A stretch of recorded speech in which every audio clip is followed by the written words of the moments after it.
Hello guys, welcome to my YouTube channel. কেমন আছো তোমরা? এখন আমরা কথা বলবো ইন্ডিয়ান এবং ইন্টারন্যাশনাল সিনেমার বেশ কিছু লেটেস্ট আপডেটস নিয়ে। তো চলো ভিডিওটা শুরু করা যাক। আজকের প্রথম যেটা আপডেট সেটা হলো স্টুডেন্ট অফ দি ইয়ার 3 কে নিয়ে। ইয়েস, স্টুডেন্ট অফ দি ইয়ার 3 আসছে, এবং সেটা কোনো ফিল্ম হিসাবে না, এটা একটা ওয়েব সিরিজ হিসাবে আসবে। ইয়েস, প্রথম দুটো ফিল্ম হিসাবে এসেছিল, এবার কারণ জোহর এটাকে ওয়েব সিরিজ হিসাবে আনবে। এবং এই সিনেমাটা ডিরেক্ট করবে রিমা রায়, এবং এতে নায়িকা হিসেবে আমরা দেখতে পেতে চলেছি সানায়া কাপুরকে। কিন্তু নায়ককে হবে মানে হিরোকে হবে সেটা এখনো জানা যায়নি, হয়তো কিছুদিন পর সেটা জানানো হবে। তো কনফার্ম করা হয়েছে যে স্টুডেন্ট অফ দি ইয়ার 3 আসছে, এবং সেটা একটা ওয়েব সিরিজ হয়।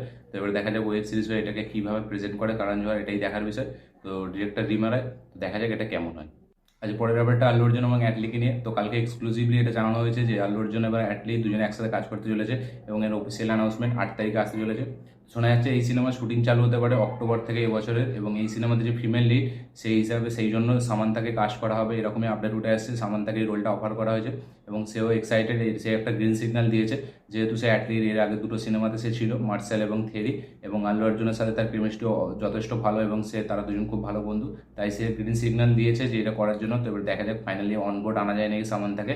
তো সামান্তাকেই বেশি এখন প্রেফার করা হচ্ছে এই ফিমেল লিড হিসাবে এই চরিত্রের জন্য আল্লু অর্জুনের অপোজিটে। তো দেখা যাক সে হ্যাঁ বলে নাকি, এবং 8 তারিখে এই সিনেমার অফিসিয়াল অ্যানাউন্সমেন্ট আসছে। তো একটা বিশাল বড় কিছু একটা হতে চলেছে, এবং শোনা যাচ্ছে যে এই সিনেমাটা নাকি আল্লু অর্জুনের কেরিয়ারের one of the biggest big budget cinema হতে চলেছে। তো দেখা যাক অ্যাটলি আল্লু অর্জুনকে কীভাবে প্রেজেন্ট করে, এটাই দেখার বিষয়। যেটা একটা জাস্ট মানে ধামাকা নিউজ, আর 8 তারিখে আসতে চলেছে এটা অ্যানাউন্সমেন্ট। তো দেখা যাক ফাইনালি 8 তারিখে অ্যানাউন্সমেন্টটা কীভাবে প্রেজেন্ট করে অ্যাটলি, এটাই দেখার বিষয়। তো ফিমেল লিড হিসাবে সামান্তাকে অ্যাপ্রোচ করা হয়েছে, তো দেখা যাক সেটা হ্যাঁ বলে নেয়।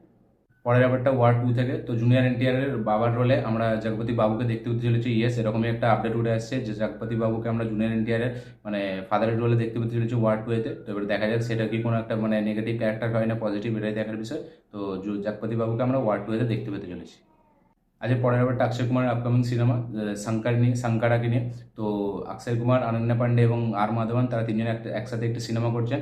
এই সিনেমাটা একটা অরিজিনাল লাইফ স্টোরি হতে চলেছে একজনের, শঙ্কর নায়ক। তো তারই লাইফের স্টোরি হতে চলেছে। এটা একটা কোর্টরুম ড্রামা ফিল্ম হবে, যেটা জালিয়ানওয়ালাবাগ হত্যাকাণ্ড পাঞ্জাবে যেটা হয়েছিল, যে কেসটা হয়েছিল সেটারই সত্যিকে বার করে নিয়ে এই সিনেমাটি হতে চলেছে। তারই লাইফের উপর বেশ শঙ্কর নায়ক। তো কোর্টরুম ড্রামা একটা ফিল্ম। তো এর টাইটেল হয়ে গেছে, এখন সাংকারা হয়েছে, আগে ছিল the untold story of Shankara, এখন হয়েছে সাংকারা। তো এবার দেখা যাক ফাইনাল সিনেমাটি কেমন হয়, এবং এই সিনেমাটি হয়তো 2025-এর প্রথম দিকে আমরা দেখতে পেতে পারি। তো দেখা যাক সিনেমাটি কেমন হয়, এবং এর টিজার ট্রেলার আমরা কবে দেখতে পাই।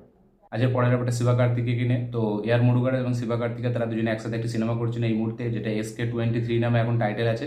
শোনা যাচ্ছে এই সিনেমাতে অ্যান্টাগনিস্টের চরিত্রে আমরা বিদ্যুৎ জামালকে দেখতে পেতে চলেছি। ইয়েস, বিদ্যুৎ জামাল এতে মেন ভিলেনের চরিত্রে থাকবে। তো দেখা যাক এবার বিদ্যুৎ ভার্সেস শিবকার্তিকেয় হতে চলেছে, এবং বিদ্যুৎ জামাল ভিলেনের চরিত্র সে খুব ভালো প্লে করে, আমরা দেখেছি ফোর্সের মতো সিনেমা সে দুর্দান্ত একটা ভিলেন প্লে করেছিল। তো এবার দেখা যাক অ্যান্টাগনিস্টের চরিত্রে তাকে এই সিনেমাটি কেমন লাগে, এবং এয়ার মুরুগানস তাকে কাস্ট করেছে মানে কিছু না কিছু একটা ভেবেই করেছে। তো দেখা যাক এবার বিদ্যুৎ জামাল এই সিনেমাটাতে কেমন ছাপ ছাড়ে, সে ফোর্সের মতো একটা ডেডলি ভিলেন প্লে করে না অন্য একটা ভিলেন হিসেবে তাকে আমরা দেখতে পাই, এটাই দেখার বিষয়। দেখা যাক কি হয়। আজ পরের ব্যাপারটা হলিউড থেকে। তো জোকারের একটা ফার্স্ট ট্রেলার আসতে চলেছে 9 তারিখে। ইয়েস, 9 তারিখে জোকারের ফার্স্ট ট্রেলার আসবে। তো এবার দেখা যায় ট্রেলারটা কেমন হয়। জোকার এই বছরের খুব একটা মোস্ট অ্যান্টিসিপেটেড সিনেমা হয়ে গেছে, এবং এর জন্য ভালো একটা হাইপ আছে, কারণ জোকার যেই লেভেলে করেছিল তার পার্ট 2 অবশ্যই একটা ভালো হাইপ ক্রিয়েট করবে। তো এবার দেখা যাক ট্রেলারটি কেমন হয়। 9 তারিখে জোকার পার্ট 2 এর একটা ট্রেলার আসছে, দেখা যাক কি হয় ট্রেলারটি। আজ পরের ব্যাপারটা নীতিশ তিওয়ারির রামায়ণকে নিয়ে। তো নীতিশ তিওয়ারির রামায়ণ শ্যুট আজ থেকে চালু হয়ে যাচ্ছে। আজকে পরের ব্যাপারটা ক্রু মুভিকে নিয়ে। তো ক্রু মুভির টোটাল 4 দিনের ওয়ার্ল্ড ওয়াইড কালেকশন হচ্ছে 70 কোটি টাকা। ইয়েস, উল্টো দিকে সাইতান মুভিটা তার ওয়ার্ল্ড ওয়াইড কালেকশনে 200 কোটি টাকা পার করে গেছে। ইয়েস, এবং দেখা যাক ফাইনালি এই ফিল্মটা সুপারহিট হয়ে গেছে, এবং ক্রুটা কি হিট হয় নাকি এটাই দেখার বিষয়। ক্রু একটা ভালো রেসপন্স পেয়েছে, যেহেতু এখন গডজিলা এক্স কং চলছে এখানে ইন্ডিয়াতে, বেশ ভালো কালেকশন করছে, তাই জন্য একটু চাপ আছে। কিন্তু যেহেতু সিনেমাটা একটু লোকের পছন্দ হয়েছে, তাই মোটামুটি কালেকশন যাচ্ছে ভালো। 70 কোটি টাকা এখনো পর্যন্ত ওয়ার্ল্ড ওয়াইড গ্রস কালেকশন, এবং উল্টো দিকে সাইতান তার 3-4 সপ্তাহ হয়ে গেছে, সেই হিসাবে হচ্ছে কালেকশন স্টেডি কালেকশন করছে, তার 200 কোটি টাকা অলরেডি হয়ে গেছে ওয়ার্ল্ড ওয়াইড পর। দেখা যাক ফাইনালি এর কালেকশনগুলো কোথায় যায়। এবং পরের আপডেটটা হলো পুষ্পা থেকে। তো পুষ্পার মেকার্সরা তার যে টিজার ডেটটা সেটা অ্যানাউন্সমেন্ট করবে আজকে। ইয়েস, হয়তো কিছুক্ষণ পরে চলে আসবে, সেটা আসলে আমি তার একটা ছোট্ট রিভিউ দেবো। এবং পরের আপডেটটা অজয় দেবগনকে নিয়ে। তো শয়তানের একটা ট্রেলার 2 আসতে চলেছে, আজকে আসবে সেটা, কিছুক্ষণ পর সেটা যখন আসবে সেটার রিভিউ দেবো। তো এই ছিল আজকে টোটাল আপডেটস, ইন্ডিয়ান এবং ইন্টারন্যাশনাল আপডেটস। এবং এই আপডেটগুলোর মধ্যে কোন আপডেটটা পেয়ে আপনারা বেশি এক্সাইটেড অবশ্যই কমেন্ট করে জানাবেন। আমার এই ভিডিওটি ভালো লাগে থাকলে লাইক শেয়ার কমেন্ট করুন। যারা যারা চ্যানেলটায় নতুন এসেছেন চ্যানেলটিকে সাবস্ক্রাইব করুন, বেল আইকনটা প্রেস করতে ভুলবেন না। দেখা হচ্ছে পরের ভিডিওতে, ততক্ষণের জন্য বাই।